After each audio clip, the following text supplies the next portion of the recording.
भाषिक वातावरण कसं होतं हे आपण थोडं बघूया. मुक्तीनंतर इथं मोठ्या प्रमाणात मराठी शाळा सुरू झाल्या.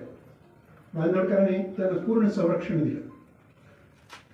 जवळजवळ 80 सहकारी सोसायट्या, सर्व सोसायटीचा कारभार मराठीमधून. बाकी मठ मंदिराचा कारभार तर मराठीमधून होतच असे. लोकांचा पत्रव्यवहार देखील मराठीतून चाले आणि सरकारकडे सुद्धा जास्तीत जास्त पत्रव्यवहार हा मराठीमधून होत होता.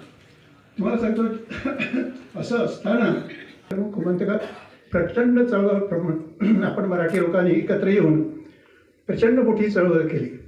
तशीच त्यांची कोकणीच्या बाजूनेही चळवळ झाली. मोठं आंदोलन त्यावेळी पेटलं. परंतु मराठीची जी न्याय बाजू होती ती विचारात घेतली.